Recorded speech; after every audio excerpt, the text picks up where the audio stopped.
Hello Jody, my name is Grace. Lovely to meet you. How are you going today? I'm very well, thank you. Thank you for coming in today to talk about 132 Wyberba Street in Tugun. Can you tell me what you'd like about the property? Well, it's close to the beach and schools, which I wanted for my two girls. It's a modern home with great bedroom spaces. It ticks a lot of boxes. Does sound great for you and your girls. What are you thinking price-wise? What offer would you like to make? I'd like to make an offer of $875,000. Okay, great. The seller actually bought the property for $890,000.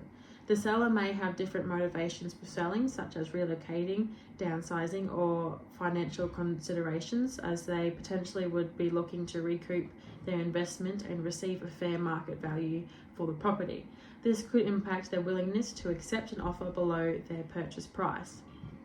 Oh, okay. Thank you for explaining that to me. I do still want to put in the offer of $875,000. What price were you thinking I should offer? What about an offer price of $890,000? I believe this revised offer strikes a balance between your offer and the seller's initial purchase price. The terms and conditions remain the same as outlined in your original offer, but we can try your first offer to see what the seller thinks. I actually have spoken to the bank and have been pre-approved for up to $900,000. But yes, try my initial offer, please. Now, how much deposit is required? I have $25,000 for a deposit, and I'm prepared to put down $5,000 and a further $20,000 within 2 business days of finance approval. Based on what you mentioned, you have $25,000 available for deposit, which is significant to cover a total deposit required for this purchase. You can put down an initial deposit of $5,000 and be prepared to provide the balance deposit of $20,000 within 2 business days, which will be perfectly fine. Okay, great. Sounds good to me. Before we proceed, I'd like to bring to your attention certain terms and conditions in accordance with legislation requirements in Queensland. These requirements are meant to protect both buyers and sellers in the real estate transactions. Firstly, the cooling off period in Queensland. A buyer has a statutory cooling off period of 5 business days. After signing the contract of sale, during this period, you have the right to terminate the contract without any penalties if needed. Secondly, the offer you made is subject to finance approval within a specified time frame. As per your offer, the finance date is set at 14 days from the date of contract. It is essential that you obtain finance within this period. If you encounter any difficulties, it is advisable to seek professional advice or consult with a mortgage broker to ensure a smooth process. Thirdly, your offer mentions an initial deposit of $5,000. It is common practice for the initial deposit to be held in a trust account by the seller agent or seller's solicitor. This ensures the funds are secured and protected until settlement.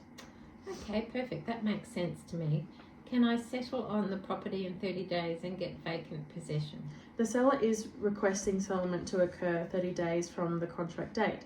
To ensure a smooth transaction, it is important to consider various factors, such as current occupancy status of the property and ongoing lease agreements the tenants currently have. In saying that, our agency could potentially help the current tenants in the process of finding another rental.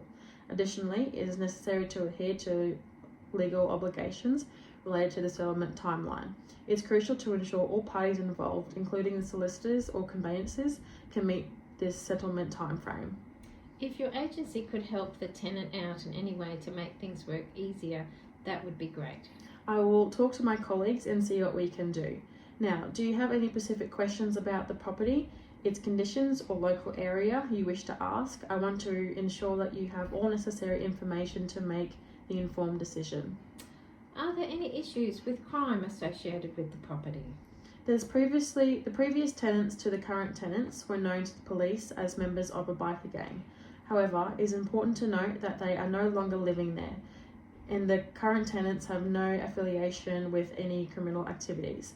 Furthermore, it's worth mentioning that the property is situated in a safe and well-regarded neighbourhood. To conduct my due diligence, I checked local crime statistics and reached out to the local police department for additional information on the area's safety records and found nothing else previous to those tenants and after those tenants. I hope this gives you a better understanding of the overall safety of the neighbourhood and helps address any concerns you may have. Oh, okay. Thank you for telling me the truth regarding that. Are there any encumbrances on the property? There is a sewer and an easement on the property and mortgage on that property, which will be released on settlement, but no other encumbrance exists. Oh, okay, no worries. I think that's all the questions I have for now. Awesome. Now, to ensure a smooth, legally compliant transaction, I kindly ask for you to cooperate in providing the following documents to meet the legislation requirements. Please provide a copy of your valid identification documents, such as a driver's license or passport. Please provide the documentation confirming your financial approval within the time frame. This could include a letter of approval from your lender or a statement from your mortgage broker. Also, please provide the contract information of your nominated solicitor or conveyancer who will handle the legal aspects of the transactions on your behalf. Not a problem. I will sort this out right away. I also wanted to provide you with some important information regarding the sale method legislation and ethical practices that govern buyers' relationships and property transactions. 132 Wyberba Street is being sold through a property treaty sale method. Unlike an auction where multiple buyers compete openly, a private treaty sale allows for negotiations between the buyer and seller, which we are currently doing. As a real estate agent, it is my duty to adhere to our legislation and ethical guidelines when working with buyers. In Queensland, the legislation includes the Property Occupations Act 2014 and the Agents Financial Administration Act 2014. These laws aim to protect the rights and interests of buyers throughout the property purchasing process.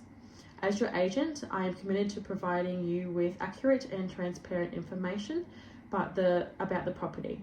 This includes disclosing any known defects, issues, or relevant information that may influence your decision to purchase, which I hope I have shown you through the process already. Thank you, Grace. You have been most informative throughout this process so far. Thank you for your kind words, Jodie. Now, furthermore, I want to discuss strategies to address situations where buyer and seller expectations may not align, particularly regarding the offer price.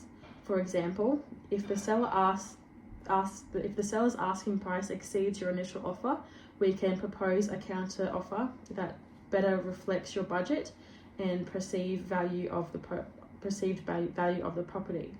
This involves negotiating a middle ground that satisfies both parties. Another is justification of offer. We can create a document outlining the factors that influence your offer. This may include comparable property prices in the area, market trends, property conditions, or any other relevant information that supports your offer price. Okay, I like the idea of having a backup strategies to address any matters that might arise. Great. Now I just want you to fill out and sign the expression of interest form to present to the seller with your offer price. Okay, I'll fill this out now. Once you have done that for me, I will take it to the seller and negotiate the offer for you. I will be in touch. Thank you.